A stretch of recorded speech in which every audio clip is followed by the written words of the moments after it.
Aujourd'hui, je vais te montrer comment on repique et des piments et des tomates. Ça se fait pas du tout de la même manière et ça, je suis sûre que tu le sais même pas. Alors, c'est pas grave, on est tous là pour apprendre. On a tous débuté un jour. Et tu sais pourquoi on repique? C'est pour fortifier les jeunes plants. C'est-à-dire qu'en même temps, ça va leur apporter plus d'espace au niveau des racines, donc des plants plus grands, plus enracinés, avec encore des nutriments à manger, parce que là-dedans, une petite mode comme ça, là, il n'y a déjà plus rien à manger depuis un petit moment, ou en tout cas, ça ne saurait tarder. Si tu ne le mets pas dans un plus grand pot, bah, il ne va plus avoir à manger, il ne va pas avoir assez d'espace pour grandir. Tu vois là, les racines, elles sont droites, elles sont présentes, elles ne sont pas les unes sur les autres. Tout le monde a un peu de place pour pousser, mais d'ici quelques jours, ce ne sera plus le cas. Donc on va les repiquer, donner plus de place. Parce que je pense que tu as déjà vu ça sur d'autres plants que tu as pu faire. En tardant trop à les repiquer, et ben, tes racines, elles s'enroulent les unes sur les autres. Et puis elles deviennent même marron. À ce moment-là, en fait, en général, eh ben, tes plants, ils sont presque déjà un peu sur la sellette. Hein. Tu risques d'avoir une très mauvaise reprise. Sur les tomates, en général, ça passe. Sur les poivrons, les piments, oublie, hein. À mon avis, tu peux tout jeter. Le bon moment pour les repiquer, c'est maintenant, tu l'auras deviné. Là, les jeunes plants, ils ont été semés le 18 février dernier. Je te laisse faire le calcul dans ta petite tête. C'est bon, tu l'as? Ça fait 5 semaines. Environ un mois, 5 semaines après le semis, à condition d'avoir bien respecté toutes les règles au préalable, que tu aies des racines et les 2 vraies feuilles qui soient apparentes. Sinon, tu peux encore patienter avant de repiquer. C'est parti pour la prise de catch. Tiens mon gars.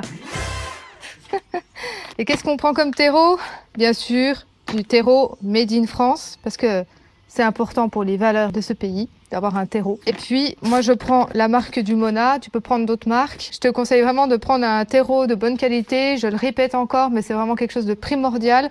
Encore plus même à ce stade. Parce que là, ta plante, elle va vraiment rentrer en phase de croissance, de préfloraison. Si tu loupes cette étape à cause d'un terreau de mauvaise qualité, ben, c'est un petit peu dommage. Surtout que c'est pas les terreaux qui coûtent les plus chers. En tout cas, tu peux en trouver une fois de plus chez ton producteur. Et je précise que c'est un producteur, parce que tout le monde me l'a demandé. Un producteur, c'est simple, c'est un horticulteur, un pépiniériste. Ça peut être aussi des fois les paysagistes, mais c'est rare qu'ils font des semis quand même. Ou un maraîcher. Donc, pas une jardinerie, ni une grande surface, un producteur. Sur ce terreau, on va retrouver 3 ingrédients principaux qui sont la tourbe de Sveigne, l'écorce et la fibre de coco. Allez, c'est parti pour l'éventrage. Tac. Et on va commencer déjà par la tomate, c'est le plus simple, je trouve. Et j'avais oublié les pots, donc je suis allée les chercher, c'est mieux quand même, non? Alors, quand tu fais du repiquage, tu as le choix. Soit tu prends des pots de cette taille, c'est du 10,5. Ou alors tu peux prendre des godets. Mais bon, si tu avais déjà au préalable fait ton semis dans un petit godet, que tu le repasses dans un godet légèrement plus grand, ça va pas aller. Là, la motte... Attends, j'en prends une autre parce que celle-là, je l'ai déjà pris 10 000 fois et du coup, elle est un petit peu fragilisée. Voilà, une petite motte comme ça. Ça tient parfaitement dans un godet comme ça pendant plusieurs semaines. Par contre... Voilà, je te préviens, elles sont étêtées parce que j'en ai une autre utilité de celle-ci. J'expliquerai après pourquoi elles sont étêtées. Voilà, là j'avais semé dans des godets dans une précédente vidéo. Je pense que tu vas t'en souvenir ou alors sinon je t'invite à regarder la vidéo. Si tu avais déjà semé ta graine dans un petit godet comme celui-ci et que tu remets dans un pot comme celui-là, il n'y a pas une énorme différence de taille. Si tu as semé là-dedans et que tu veux repiquer, parce que c'est un passage obligatoire, oui, c'est un passage obligatoire, et bien à ce moment-là, tu prends un pot de taille supérieure, au moins du pot de 13 cm, voire même 15 cm. Ce sera bien plus adapté. Bref, revenons à nos moutons. Là, on va se concentrer sur le repiquage des petites mottes en plaques, en alvéoles. Donc je sors mon petit plan, je remplis mon pot. Une fois de plus, jusqu'au-dessus, pas à moitié. Je t'ai déjà aussi expliqué pourquoi dans d'autres vidéos. Et vraiment, si tu as zappé ces étapes, reviens sur la partie 1 et la partie 2. J'explique vraiment tout ça, pourquoi et comment. Remplissage jusqu'au-dessus de top qualité. Ensuite, tu fais un trou avec 2 doigts de la même taille que la motte, d'accord? Bon, évidemment, là j'ai un majeur, donc on va prendre le majeur en référence. Voilà, ça me fait à peu près la moitié de la phalange. Tac.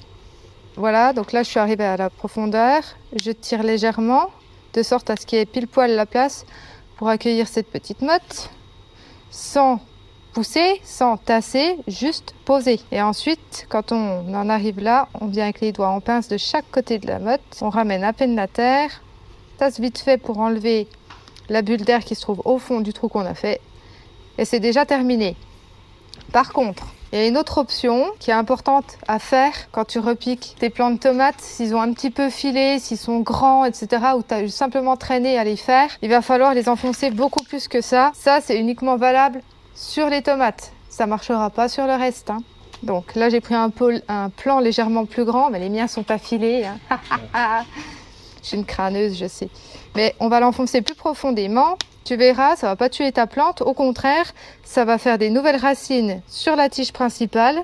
Et ça va du coup gommer un petit peu le fait que ta plante elle est filée au début. Et puis ça va aider à reprendre, à avoir un plan un peu plus trapu. Et surtout, ça va stopper le fait d'étiolement de ta tomate. Donc, je fais un trou plus profond. Du coup, il y aura genre juste les cotylédons et les feuilles qui vont y passer. Toute la tige ici, elle va être enterrée. Voilà. Donc les petits cotylédons, c'est ça. Ils arrivent à hauteur du terreau. Et là, je vais reboucher. Pareil, je fais l'effet légèrement tassé. Et c'est déjà terminé. Il n'y a pas besoin de me faire ça, tout bien, machin, hein, d'y passer 10 ans. Non, ça sert à rien du tout. Au contraire, c'est même pire, tu vas abîmer ta plante. Donc je te montre la différence. Ça, c'est un plant qui s'est étiolé, par exemple. On va l'enfoncer profondément, il n'y a plus que les petites feuilles qui dépassent. Et ça, c'est un plant qui n'avait pas filé, qui était normal. Je ne l'ai pas trop enfoncé, voire pas du tout. Je l'ai laissé comme il était. Voilà la différence. Ouh, les jolis piments. Bon, pour les piments, c'est une autre histoire. Ça se repique pas en profondeur. Je vais te montrer, c'est simple à faire, mais c'est important de le savoir. Ce repiquage, il va concerner tous les autres repiquages. Aubergines, poivrons, piments. Ça peut être même des cornichons, des concombres, ce que tu veux. Cette technique de repiquage, tu vas l'appliquer sur tout le reste, tout ce qui n'est pas une tomate en fait. Les piments, les poivrons, les aubergines, c'est toujours un petit peu plus sensible que les tomates. Donc en général, on les repique plutôt entre 5, 6, voire même 7 semaines après le semis. Il faut vraiment que tu aies des vraies feuilles qui soient apparues. Au moins 2 vraies feuilles, plus encore 2 autres petites feuilles qui sont en cours de création. Ça ne sert à rien de repiquer avant. Non seulement ça va filer, mais en plus de ça, ça va prendre de la place chez toi parce que moi, après le repiquage, en général, je les garde encore au chaud plusieurs semaines. S'il y a le moindre coup de froid dessus, ton semis, eh ben, il est fichu. Alors, même technique que pour la tomate, je prends mon godet, je le remplis de terreau, toujours le même terreau. Et s'il vous plaît, vous prenez pas de la terre de jardin tamisée, gna gna gna, du compost, machin. Prenez du vrai terreau, s'il vous plaît. Faites-moi honneur. Faites-moi confiance aussi. Et ben pourquoi on va faire ça? C'est une excellente question. Le terreau, il a des propriétés déjà beaucoup plus adaptées aux besoins de la plante. En plus de ça, il est stérile. Ça évite le développement de champignons, ce qui peut vraiment tuer ta plante. Ça évite aussi les mauvaises herbes et ça permet une meilleure croissance, une meilleure reprise de tes petites racines. Parce que t'imagines, tu mets tes petites racines dans un pot comme ça, avec ta terre de jardin qui est dure comme du béton. À mon avis, tous tes efforts que tu as fait avant, en suivant bien les conseils, bah, ils sont foutus en fait. Hein. Tu peux faire ça et tu jettes ton plan, hein. C'est sûr et certain. Alors s'il te plaît, écoute les conseils à Emeline si tu veux des beaux poivrons cette année. Hein. Parce que moi j'ai envie de vivre, hein. J'ai pas envie de mourir tout de suite. Ce que je disais tout à l'heure, c'est que la tomate, tu peux te permettre qu'elle est filée, tu peux la repiquer en fonction. Malheureusement, sur les autres types de semis, c'est pas du tout possible de le faire, donc tu as intérêt de les réussir du premier coup. Si tu arrives avec ton poivron, ton aubergine, ce que tu veux, qui est complètement filé, même si tu le repiques, ça repartira pas bien, ça va être moche, ça va continuer de filer, tu risques de pas avoir beaucoup de récoltes, voire même aucune, donc tu auras cultivé une belle plante d'intérieur, mais certainement pas un légume. Alors la technique, elle est comme pour la tomate, tu fais un trou de la taille de la motte, donc moi ça correspond à peu près toute la phalange. Je vais utiliser mes 2 doigts parce que la motte elle est quand même large, elle fait la largeur des 2 doigts. Je tire, voilà à quoi ressemble le trou. Je pose ma motte délicatement au fond. Là je te le fais au ralenti, hein, mais moi je vais beaucoup plus vite que ça. On aperçoit encore les racines, le petit plant il a tendance à se balloter, mais ça c'est pas très grave. On va le caler tout de suite. J'arrive de chaque côté avec mes doigts en pince. Je ramène un peu de terre, je redresse le plant, j'appuie pour chasser l'air, c'est terminé. Une fois que le repiquage il est fait, on va passer tout de suite à l'arrosage. C'est obligatoire, il faut le faire directement après avoir repiqué pour éviter le stress hydrique, pour garantir une bonne reprise.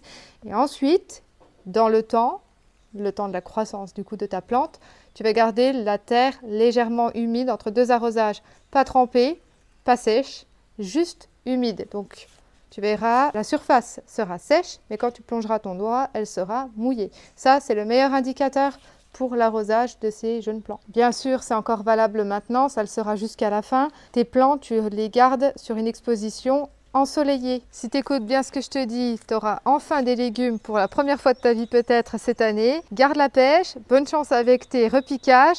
Si tu as aimé, tu likes, tu partages et surtout, abonne-toi à ma chaîne.